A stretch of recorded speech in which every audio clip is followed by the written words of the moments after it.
Morning further math kids.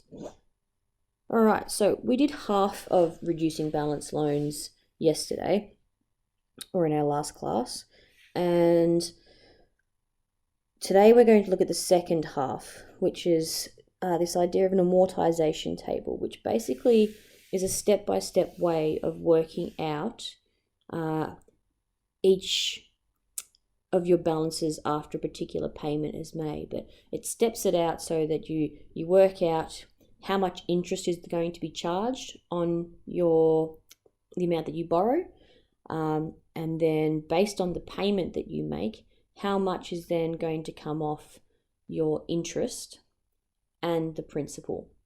So the principal is the amount that you initially borrow, and when you make a payment, you pay off usually all of the interest and then part of the principal. If you don't pay off any of the interest and the amount that you owe on your loan increases rather than decreasing, that kind of defeats the purpose of a loan.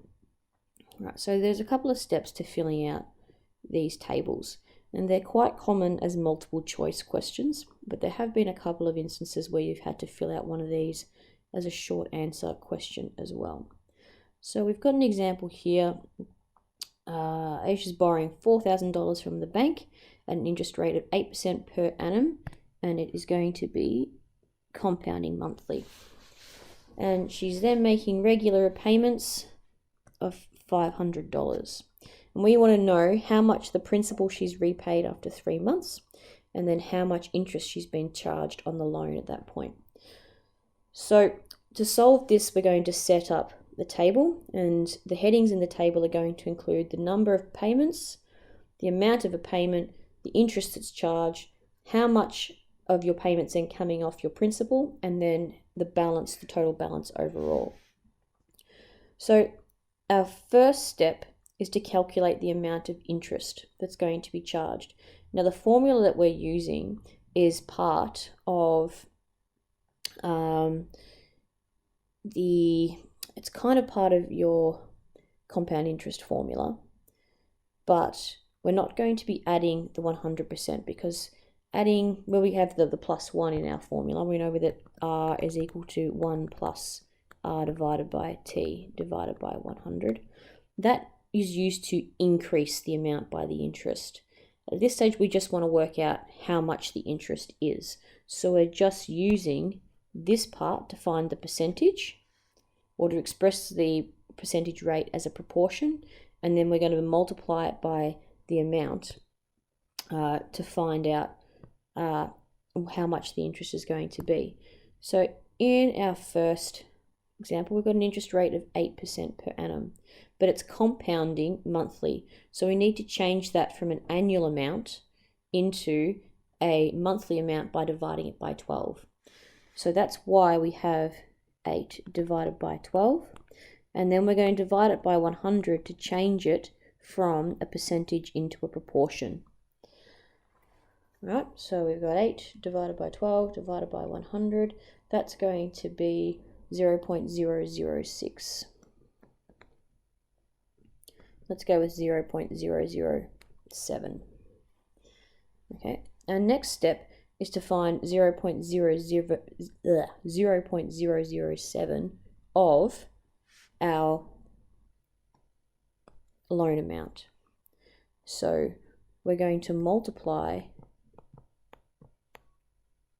that R value by our initial balance, which we borrowed $4,000.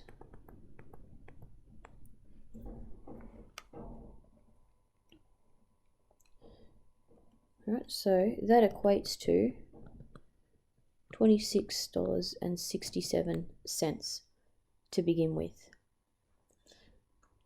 Right, so that's how much extra money is going to be added on at the end of this first month.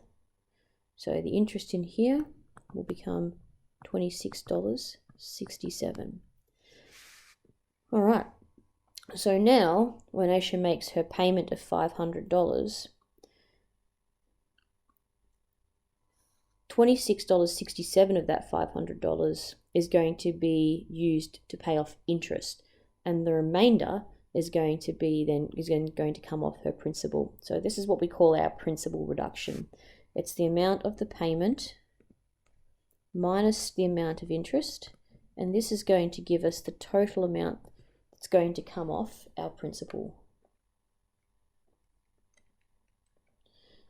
Right, so our principal, the amount that we borrowed, is going to reduce by $473.33. So that goes up here, $473.33. And that is now going to come off our balance. So our last step is to take our balance remaining, so 4,000, and we're going to subtract the principal reduction. And that's going to give us our new balance. So we now have a new balance of $3,526.67. So up here, $3,526.67. We then repeat steps 1 through to 3 for each payment that we're trying to complete. So we're now going to need to do payments 2 and payments 3. All right. So we now need to fill in the rest of this table.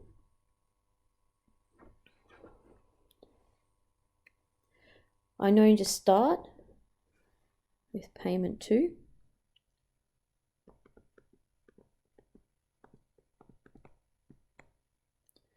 By finding the new amount of interest that I'm now going to be charged.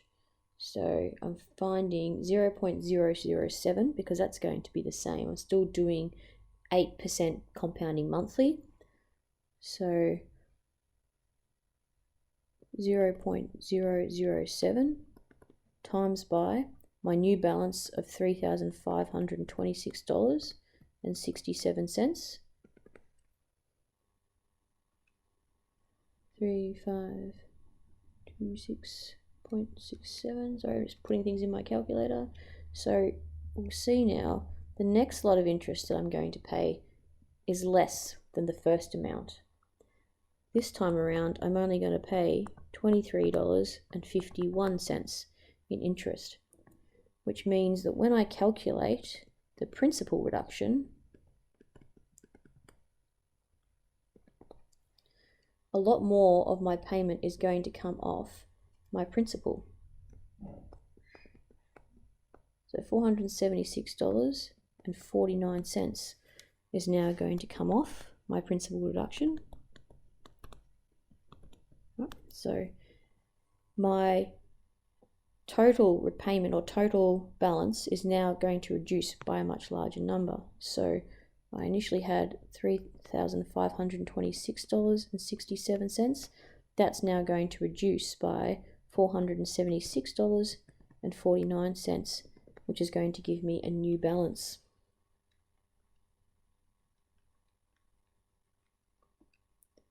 So my new balance after my second payment is $3,050.18. So $3,050.18. All right. So now we can go on to payment 3. And we start the process again. So 0.007 times by my new balance of $3,050.18.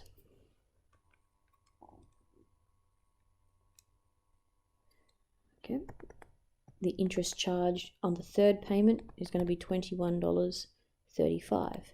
Again, we're seeing a reduction in the amount of interest that is charged. My interest is slowly flatlining. To find my principal reduction, subtract the interest from the payment. The amount that comes off my principal is going to increase again. And then I can work out my new balance.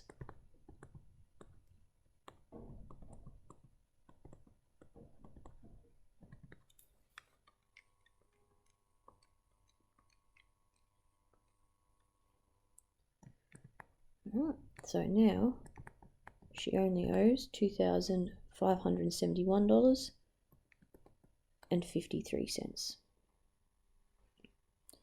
Right, so this one here, $478.65 and $2,571.53.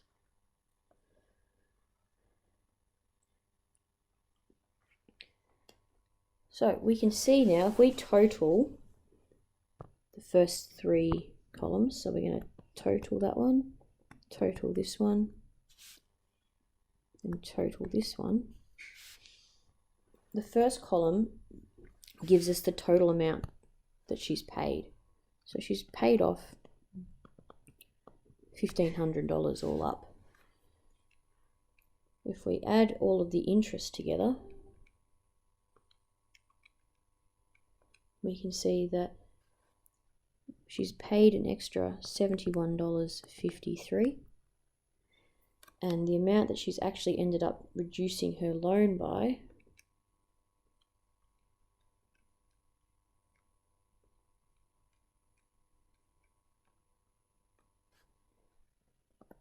is $1,428.47.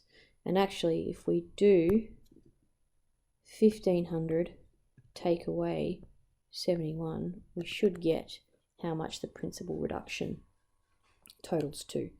Because even though she's paid $1,500, part of that, in fact $71.53 of that, has been as interest. So the amount that's actually come off her balance is much less than the 1,500. Okay. Now when we do recurrence relations, what the recurrence relation does is generate these terms. What it doesn't give us is this other information. So these amortization tables are helpful for questions such as, you know, what is the total amount of principal she's paid? So how much of the principal has she repaid after 3 months? Well, we can see here she's paid $1,428 and some amount of cents, 47. We can also see that the total amount of interest that she's been charged is $71.53.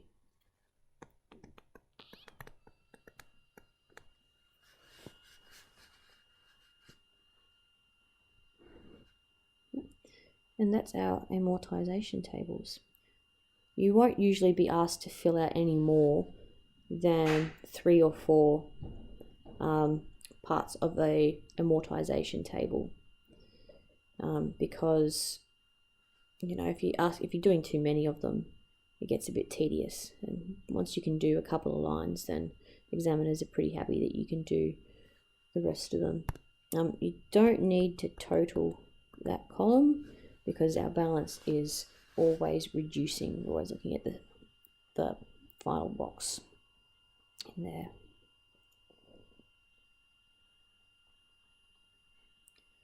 And that is amortization tables.